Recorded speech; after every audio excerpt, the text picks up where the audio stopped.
कधीच वाव नव्हता.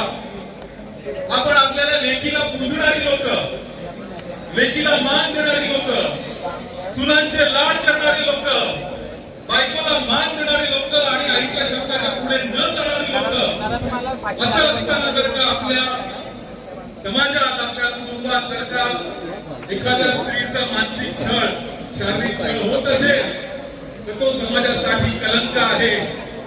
आणि ही कीड जर का आपल्या समाजात सुरू होणार असेल तर ती वेळीच ठेचली पाहिजे, जेणेकरून भविष्यात पुन्हा अक्षरासारखा कोणीही त्याचा बळी जाता कामा नये. ही आपली वेदना, ही आपली व्यथा व्यक्त करायला आपण आज इथे आलेलो आहोत.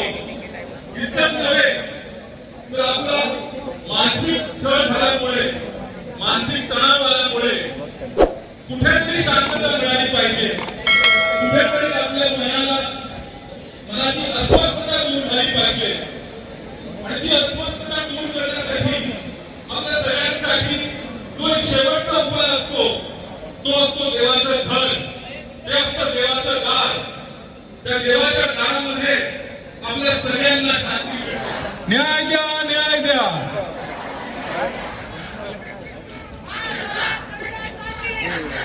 त्या न्यायासाठी, अक्षराच्या न्यायासाठी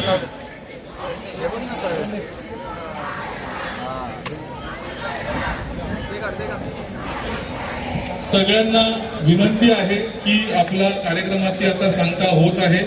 सांगता होताना कृपया कोणीही धक्काबुक्की होणार नाही याची कृपया काळजी घ्यायची आहे. बसेस आणि तुमच्या रिक्षा इथपर्यंत येऊ शकणार आहेत, त्यामुळे महिला भगिनींना बाहेर निघण्यासाठी जागा द्यायची आहे. आम्ही आगसकर कुटुंबीय आणि संपूर्ण नवी मुंबई भूमिपुत्र आणि शहरी समाजाच्या वतीने आजचा आपला जो श्रद्धांजलीपर जो आपला कार्यक्रम आहे तो यशस्वीरित्या पूर्ण केल्याबद्दल मला शॉर्टकट काढून द्या.